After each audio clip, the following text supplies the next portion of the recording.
reinvent yourself. 8 times out of 10, y'all are not gonna make it. They're just all friends because they have the same Instagram aesthetic. But if you know how to manage your time, you're chilling. Do not feel peer pressured to just do drugs because everyone else is doing drugs. And then after you take that class, you still gotta worry about the exam. Freshmen, do not take your freshman year for granted, okay?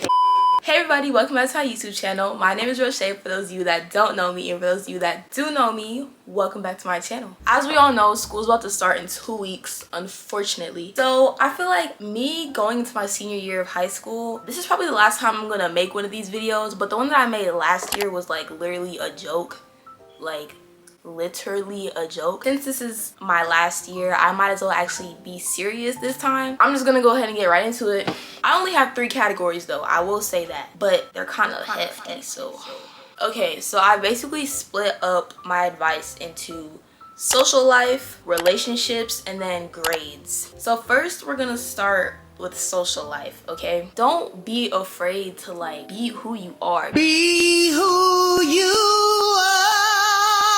Because at the end of the day, you're obviously going into a new place. If you are a freshman, if you're not a freshman, you're maybe still trying to figure out how to maneuver through high school and make friends or just build a name for yourself, I guess, if you care about building a name for yourself. Me personally, I don't care. Don't try to, you know, be someone you're not, because you'll attract friends who are like you just by being yourself. If you are afraid to be who you are, literally reinvent yourself. I don't care what anybody says. You're going into a place where there's a whole bunch of people who don't know you. If you're coming from a brand new school, you're coming from a place where like you never really had friends, reinvent yourself. I promise you, they won't know the difference. Please, I beg, please go to games and events. Do not be one of those people who gets to their senior year or their junior year and they're like, dang. I'm not about to sit here and say don't be immersed into your schoolwork, but it's like take time to, you know, go be a part of your school community, because sometimes it's actually really fun.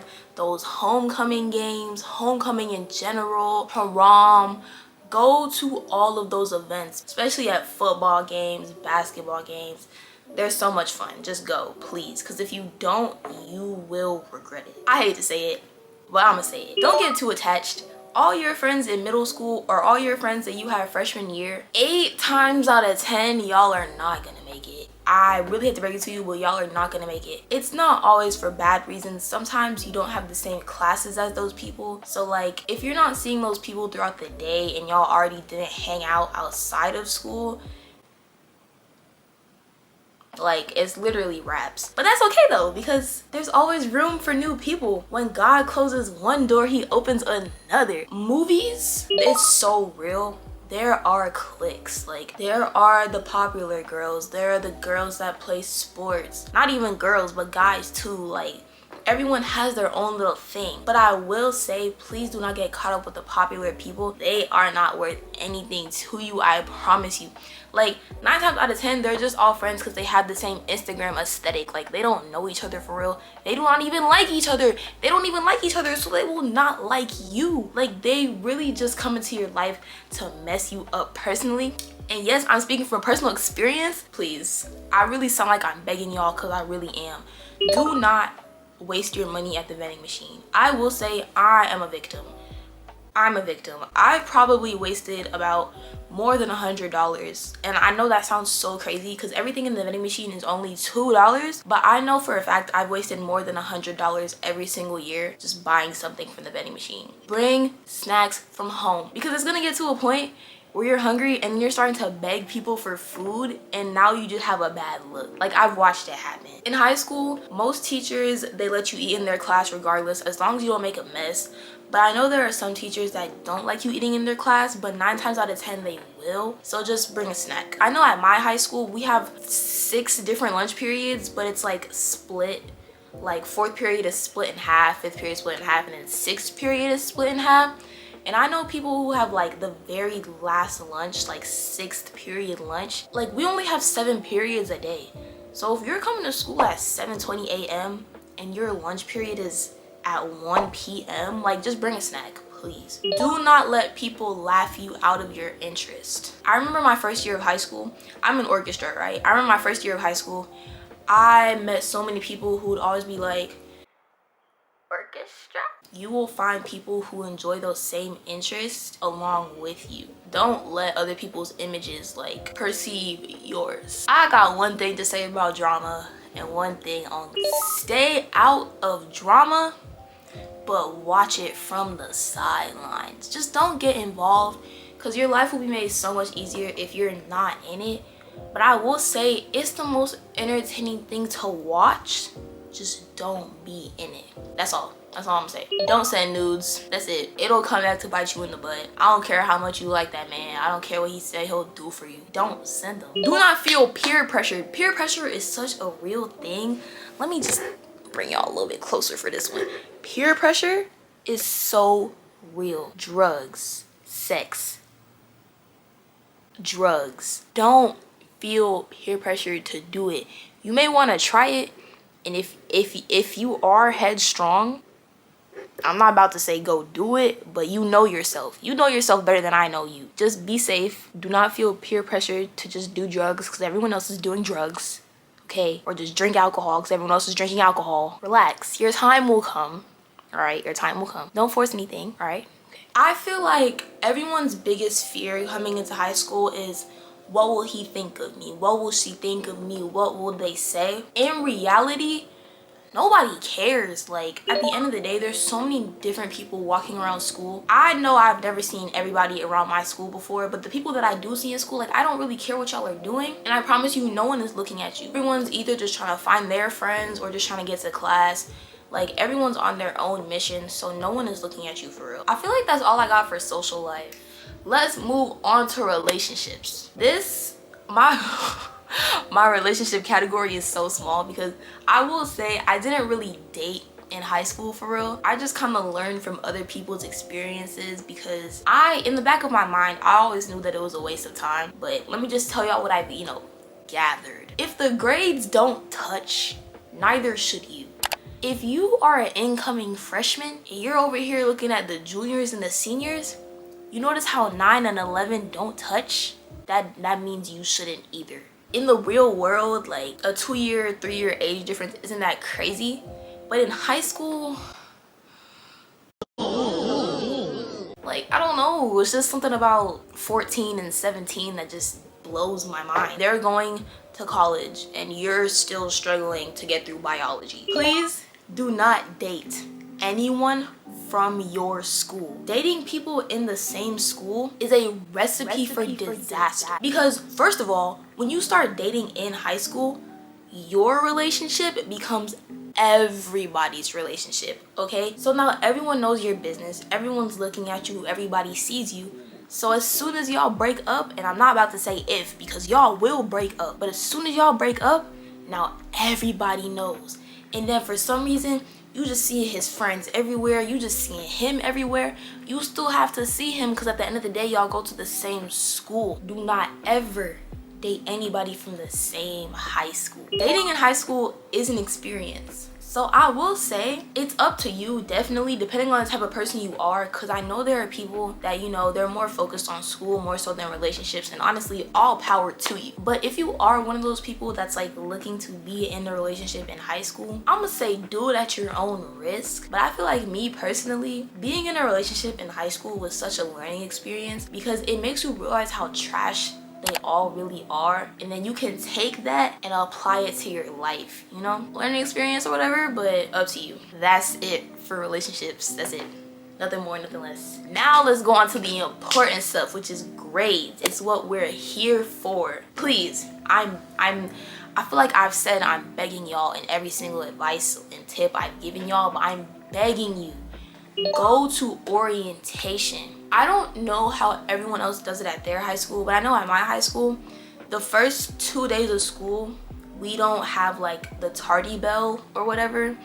Oh, that's another thing I need to talk about. Let me add that to my list. At orientation, they give you your schedule and then you're able to walk around the building, find your classes, time how fast or how slow you can walk, you know, just so that you're not completely lost on your first day of school.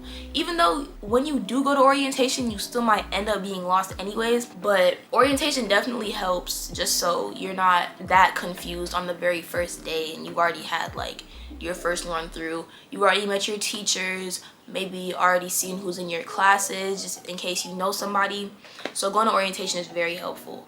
Now, another reason why going to orientation is very helpful is because at my school, and I'm pretty sure they have this at every other high school, I don't know if they all call it the same thing, but at my school they call them TAPs, which is essentially tardies, you know, like when you're late. At my school, you get a certain amount of tardies per semester. I get 6 tardies per semester. But once that 7th or 8th tardy hits, you looking at ISS, you looking at detention, you looking at OSS.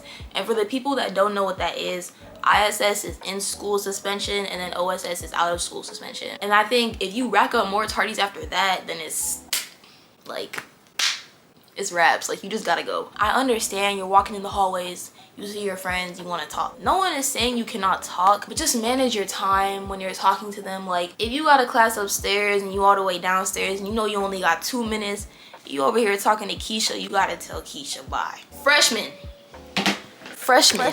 do not take your freshman year for granted, okay? One of the main reasons why I say do not take your freshman year for granted is because the grades that you get for your freshman year will forever make up the foundation of what the rest of your high school career is gonna look like. Your freshman year, the grades that you get basically determine how hard or like how laid back you can be for the rest of your career. And let me explain that, like, just in case you don't understand what I'm saying. So my freshman year was the COVID year where everybody was online, everything was like so much, it was just crazy, it was chaos. I started off my freshman year with a 3.6 GPA only because, don't get me wrong, like, it was online and obviously you could cheat, but it got to a point where I got tired of cheating. So I'm not the most credible source to talk about when it comes to this, because I didn't have a normal high school year. But what I'm trying to say is just make sure you're on top of it, because I know people that have started off with a 4.0 GPA and they've gone down to a 3.5, 3 point,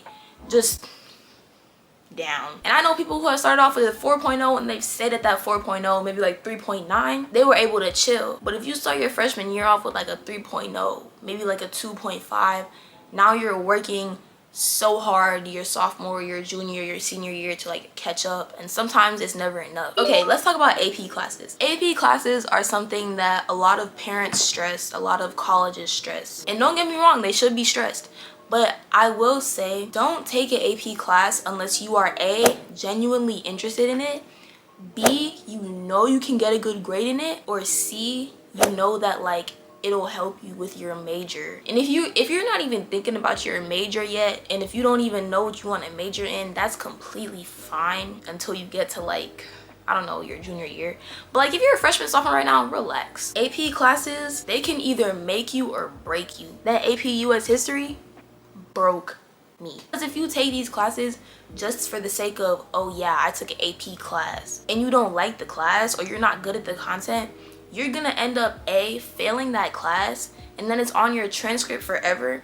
And at that point, those 10 points aren't even saving you, because when you take an AP class, you get 10 points at the end of your final grade. If you're coming out of that AP class with like a 65, oh, 75, whoop-de-doo. Like, that's not really helping you at all. And then after you take that class, you still gotta worry about the exam. So it's like, now you're paying all this money to go take the exam, and you're gonna fail it. Do not buy everything on your school supply list. There are a lot of things that teachers are gonna tell you to buy. You might have one subject telling you to buy a 1.5 inch binder. For the love of me, you do not need all these 1.5 inch binders in your book bag. Cause next thing you know, you're just having back problems and like, yeah, come. What was I saying? Oh yeah, don't buy everything on your supply list. They're asking you to buy these really big binders and you're not even gonna end up filling up all the space. So what I do is, I think I showed y'all in my school supply video. Basically what I do is I buy this. It has 5 subjects, like 5 spaces in it. you know, 1, 2, 3. You get the gist. And then I get a couple of folders just in case they give me like worksheets, or if I took notes and I don't have anywhere else to put it in my folder. So much lighter than having a binder. You don't need everything on that supply list. Get the bare minimum, and if you need it while school starts, buy as you go. Make use of your planner. I will say, is high school hard? No, high school is not hard. High school is all about time management. If you do not know how to manage your time, you will drown in sink. But if you know how to manage your time, you're chilling. And I didn't realize this until my junior year, because junior year is literally your hardest year of high school. So I didn't realize this, but planners really do help, especially when it comes to group projects or just like solo projects. If you have a planner, you can put it down and then just pace yourself so that you're not rushing to finish everything the night before. Once again, with time management, if you get a project, start on it right away. Especially first semester when like all the football games were going on, I would have like a 3-person project due and then it wouldn't be done, so I wouldn't be able to go to the football game. Just start your projects as soon as possible, and then you won't have to look at it until you have to turn it in. Pace yourself. Study for that subject like 20 minutes or 30 minutes a day, so that you can like slowly begin to retain the information, and you won't have to study for the test or quiz or whatever it is 2 hours beforehand and now you're just confused. Okay, dual enrollment classes. I'm actually taking 5 dual enrollment classes my senior year, and I'm only taking 1 class at the high school, which is literally just orchestra. But essentially, dual enrollment classes really do help. I'm just gonna tell y'all my thinking, okay? The main reason why I feel like dual enrollment classes really help is because if you take dual enrollment full-time your senior year, like I'm doing, you're essentially starting your freshman year of college, which is a really, I wouldn't say really big responsibility, but at the same time it kind of is, because you're starting your college transcript like right then and there. If I'm taking my freshman year of college my senior year while I'm still in high school, I'll only have to go to college for 3 years, so I'll get my bachelor's degree in 3 years, which is like, you know, a little fast track kind of thing. But I think it's nice because of that, and it's like you basically just took your freshman year for free, so you didn't have to pay for anything. So if I were you, I would look into dual enrollment classes. But I know for some high schools, they don't offer dual enrollment until your junior year of high school. But there are other high schools that offer it at the beginning of your freshman year or even your sophomore year. So it's really just up to you to find out from your advisor and just within you yourself to see if you're ready for college classes. If you're not ready for college classes, do not force it, do not push it.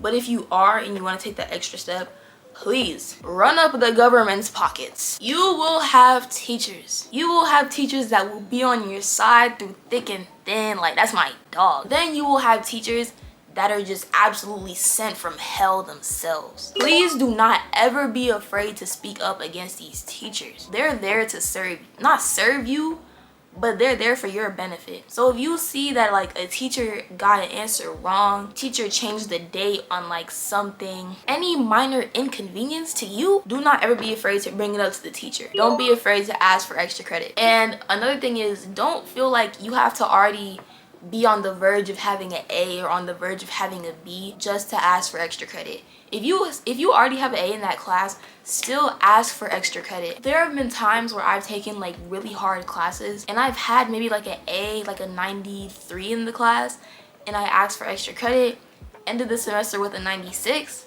and then I didn't study for the final at all. I failed the final, but I still ended with an A in the class, like a 92 or a 91. Because the extra credit really helped. Like, I personally feel like for the whole period during the semester, work as hard as you can so that you don't have to study for that final. That's me. If I'm working as hard as I can, I got my grade up, I basically made a whole layer of fluff so that I don't have to study for the final. So that even if I do fail that final, I still have an A in the class. Like, it's a method to the madness. You just have to have a strategy, that's all. I know that in middle school, you may have gotten homework, you may have gotten homework checks. Homework might have even been a grade. In high school, homework is not a thing. Essentially, you should do it, but usually teachers are not checking to see, oh, Keisha, you got your homework, let me see it, it's a grade. No, like 9 times out of 10 teachers are giving you homework just so you can like practice, but they're never actually gonna check it. So I will say it is beneficial to do it just for your own learning and understanding, but it's optional. Homework is optional. My last tip that I would like to give is that it's not really a tip, but it's just more of like just some knowledge. Lockers are there, but I will say that I feel like lockers haven't really been that essential to me, just because I go to a pretty big high school. I might have a locker in the F hall, which is all the way down here, and then my next class is all the way upstairs, and you see this distance. I just feel like lockers aren't necessary because sometimes it's not always convenient. You might have your 3rd period books in your locker and you just coming from 2nd period and it's like nowhere near you. So it's really up to you to decide if you want to use a locker or not. Thank you guys so much for watching my high school advice video. Don't forget to like, comment, subscribe down below, and I will see you guys in my next video.